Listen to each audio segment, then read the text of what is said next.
Because the times. Woke up this morning thinking about Those summer days.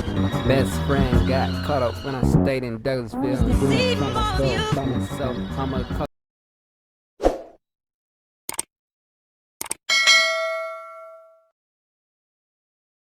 What's good, y'all? Welcome back to another video. So we got significance of damn, I sing that shit too fast. God Lee.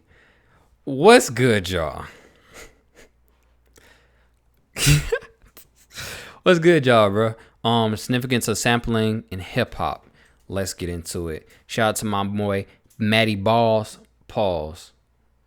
Have you ever heard someone say producers that use samples aren't talented or sampling is lazy? No, Some it's people not. believe that sampling is stealing from other artists or that it demonstrates a lack of creativity. I think some rap records have done that where they've sampled pieces of like what Van Halen and little riffs. I think that's wrong because I think that's plagiarism. I'll be the first one to admit that I once had this mindset too, until I Really? learned how significant sampling is in music, Yeah. specifically in hip hop. But to understand the significance of sampling, we must first go back to the origins of hip hop.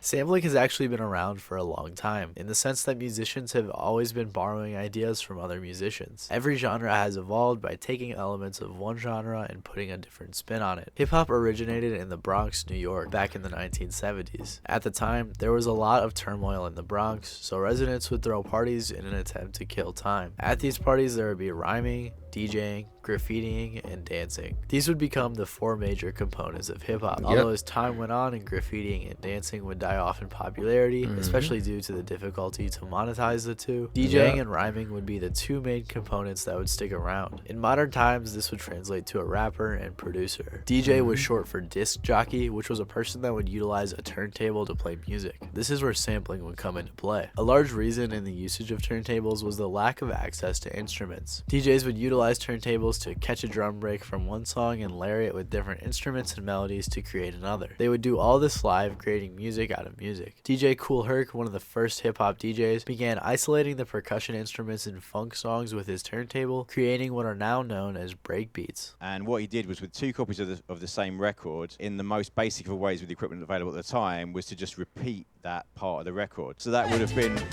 nothing more sophisticated really at that point in time than just playing out that section, repeat it over from the other side of from the next turntable.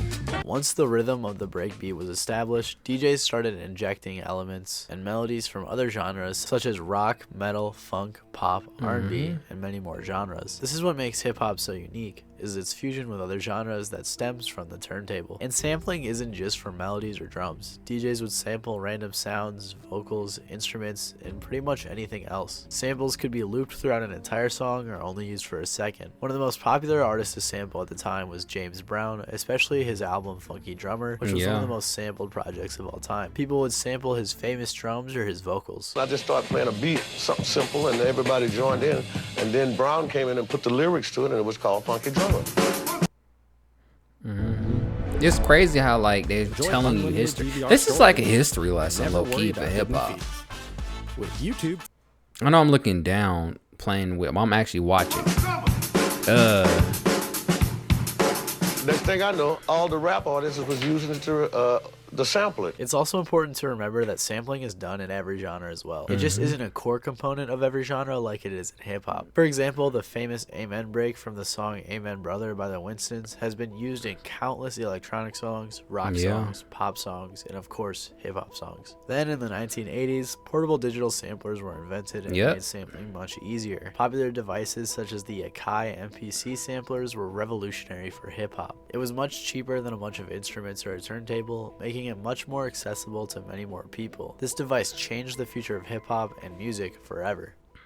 It just doesn't seem quite fair, you know, because it really is stealing. Because of the rapid popularization of the sampler, copyright infringement in terms of sampling was a new issue that artists had to consider. Since the invention of the sampler, copyright issues in regards to sampling have been affecting hip-hop. Originally, sampling was used in an innocent and fun way, with DJs mixing songs together and people rhyming over them for fun. Think about how you and your friends may freestyle over songs or beats you hear on the radio. However, some people didn't find this so fun and instead thought of it as theft. De La Soul and the Turtles are a great example of sampling sampling issues. De La Soul sampled from the song You Showed Me by the Turtles Yep. for a brief 1-minute filler track called Transmission Live from Mars. The case was settled outside of court but still cost De La Soul some money, and it really demonstrated how sampling could cost an artist. Ironically enough, the Turtles' most popular song was a cover of another song, which is totally legal. However, the case that would make one of the largest impacts on copyright and sampling would be Yep. Grand Upright Music versus Warner Bros. Records. This was the first ever sample case that was brought to court. The artist Gilbert O'Sullivan was suing Biz Markie for sampling his song Alone Again Naturally. At the time, this case was huge, and the court ruled that sampling without permission is copyright infringement, which would make sampling in hip-hop much more complicated. To this day, sampling still requires clearances. I'm sure we've all had to wait extra long for songs or albums because of samples needing to be cleared, or seen an artist not even be able to release a song because the samples were not able to be cleared. Because of all the legal difficulties of sampling, beatmakers would try to alter samples to the point that it was unrecognizable from the original. In an attempt to alter the sample from the original, producers would begin flipping samples. Flipping a sample is essentially just Yep. making changes to it. There were and are many ways that producers will flip a sample. There are countless methods you can find on YouTube, but one popular one since early hip-hop is called chopping. Chopping a sample is when you take bits and pieces of the sample and rearrange them in a way that sounds good. One of hip-hop's earliest producers that was excellent at this was a producer by the name of Jay Dilla, who is known as one of the Yep. greatest producers of all time. He is. Known for his sampling and unique drum pattern style, Jay Dilla was an excellent producer. This is how Dilla would chop That's a how I'm sample. trying to be. At 40 seconds, though,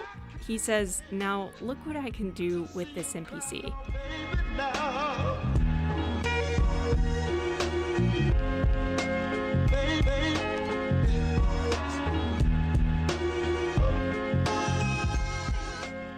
Instead of chopping to the melody, he chopped up a handful of kicks and snares throughout the entire song, regardless of the melody on top of it. Hey, yo, bro, you want to know something funny? I reacted to this video as well. About Jay Dilla. I reacted to this video already, man.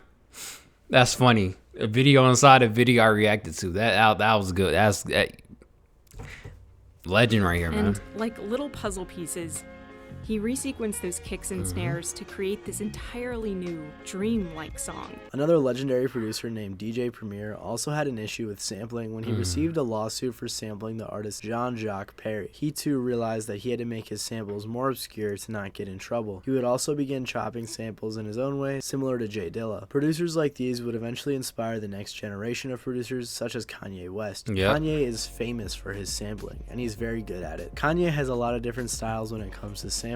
His unique placements of samples, obscure samples, and even sampling of larger songs has been one of his many strong suits when it comes to producing. Kanye's versatile methods of sampling can really go to show how much can be done with sampling. Now, of course, this video is a rebuttal to the statement that I made at the very beginning of the video, True. that sampling is lazy or not creative. However, it very much can be depending on the producer and the instrumental. Even I, with little to no producing experience, could download a sample, loop it, throw some mediocre drums on top, and call it a beat. Sampling can be done in very lazy fashions when not much is added to it. One of my favorite contemporary producers, JPEG Mafia, doesn't alter samples nearly as much as some of the aforementioned producers, but he uses them in such unique ways with creative drums and melodies layered on top of them, to the point where the focus isn't on the sample, but the sample is just a cherry on top to the instrumental. And of course, when he is altering a sample, he's taking it to the extreme.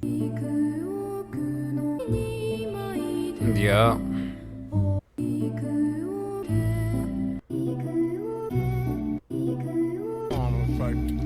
Ain't no real money in rap, Sampling can be done very lazily, but it's Yeah. pretty easy to recognize. A lot of people critique Vanilla Ice for this on his song Ice Ice Baby, when he pretty much ripped the melody from Queen's Under Pressure. People critique him for capitalizing on the song's familiarity. Sampling is about taking music that speaks to you, music that you enjoy, and creatively adding your own elements to it to create something entirely different. It's pretty obvious that sampling is an important part of hip-hop. Sampling is like making a collage of different things that you like and putting them all together. At the end of the day, whether or not you like sampling is up to you, but all these facts really opened my eyes to see how amazing sampling can be. Let me know what you guys think about sampling in the comments below. If you like this video, I recently made a Hey, bro. I personally sample. You know how I sample? I ain't gonna tell y'all. Listen to my music. Listen to my next album. Y'all gonna hear it. Y'all gonna hear it beautifully. That being said, sampling is harder than what people think. You could easily get a fucking loop and loop that shit on a with some drums and call it a day. You know what I'm saying? That's not. It's very complicated. It takes hours at a time to get one beat just right. You know what I'm saying? But hey, I just want y'all to know rap music is very complicated. Producers always deserve their flowers. And if you don't give them their flowers, just know that the artist used their beat because they felt inspired. You know what I'm saying? That's all you can do. Y'all stay blessed. Peace. Ario the poet.